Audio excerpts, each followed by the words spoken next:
प्रदेश में माफिया का बोलबाला इतना बढ़ गया, चाहे वो खनन माफिया है, चाहे भू माफिया है, चाहे सुपारी माफिया है, और चाहे सबसे बड़ा चिट्टा माफिया है। हम विधानसभा के अंदर और विधानसभा के बाहर इस चिट्टा माफिया पर वर्तमान प्रदेश सरकार से लगाम लगाने की बात करते रहे। इतना ही नहीं हुआ, जब भी बिलासपुर में कोई इंसिडेंट होता था तो उसके बाद यहाँ का एसपी को बदल दिया जाता था।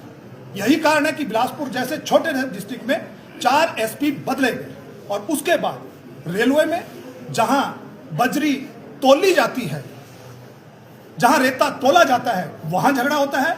हमने फिर प्रदेश सरकार को चेताया कि तुरंत इन गतिविधियों पे अंकुश लगाइए, आपकी सरकार है, आपके लोग बेलगाम हो रहे हैं। इस सरकार ने कुछ नहीं किया। उसका कारण हुआ कि मई महीने में, मई और जून के बीच में यहां इस डिप्टी कमिश्नर ऑफिस के सामने, सेशन कोर्ट के सामने, एसपी ऑफिस के सामने दिन दहाड़े गोली चली, और उस गोली में कौन लोग अरेस्ट हुए? क्या कहा यहां के एसपी ने कि किसका बेटा मास्टरमाइंड है?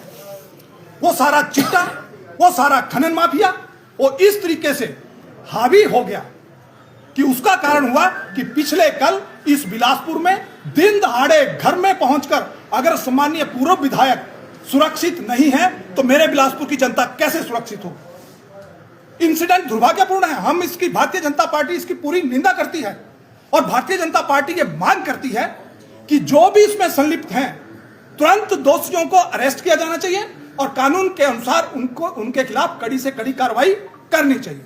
इतना ही नहीं, हम पूर्व विधायक जी के शीघ्र स्वास्थ्य की कामना करते हैं। लेकिन एक बात मैं आप लोगों के माध्यम से कहना चाहूंगा कि जब से यह सरकार हिमाचल प्रदेश में आई है तब से बिलासपुर का वातावरण, मैंने धर्मशाला की विधानसभा में कहा था कि यहां खनन माफिया, चिट्टा माफिया और अब तो सुपारी माफिया भी इतना सक्रिय हो गया है कि कुछ पैसे दो, किसी की भी हत्या करा लो।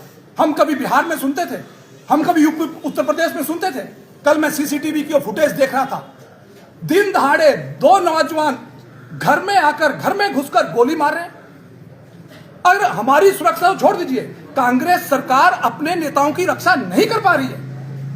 अगर वो अपने नेताओं को रक्षा नहीं कर पा रही है तो प्रदेश की जनता की, मेरे बिलासपुर की जनता की क्या रक्षा करेगी? इसलिए आज हमने महामहिम राज्यपाल महोदय को डिप्टी कमिश्नर बिलासपुर के माध्यम से यह ज्ञापन भेजा है। मेरी पार्टी का शीर्ष नेतृत्व सम्माननीय जे.आर. कटवाल जी, हमारी दूसरी बार के विधायक हैं, पूर्व मंत्री भाई राजेंद्र गर्ग जी, हमारे पूर्व सांसद और भारतीय जनता पार्टी के पूर्व में रहे प्रदेशाध्यक्ष और वर्तमान में कोर कमेटी के सदस्य सम्माननीय सुरेश चंदेल जी, सम्माननीय धर्माणी जी जो मेरी पार्टी के प्रवक्ता हैं, और मेरी पार्टी का शीर्ष नेतृत्व, सभी आज हमने एक रोज रैली अपने पार्टी ऑफिस से लेकर पूरे शहर से होते हुए कि इस चिट्टा माफिया का, इस खनन माफिया का और इस गोली कांड की हम निंदा करते हैं और इनके दोषियों को तुरंत अरेस्ट करना चाहिए। मैंने एक बात और कही है, अगर इनको कल तक अरेस्ट नहीं किया तो भारतीय जनता पार्टी सोमवार को बिलासपुर शहर बंद कराएगी, ताकि इस सरकार की नींद खुले, इस सरकार के कानों पे जूं रुके और बिलासपुर की जनता को शांति मिले।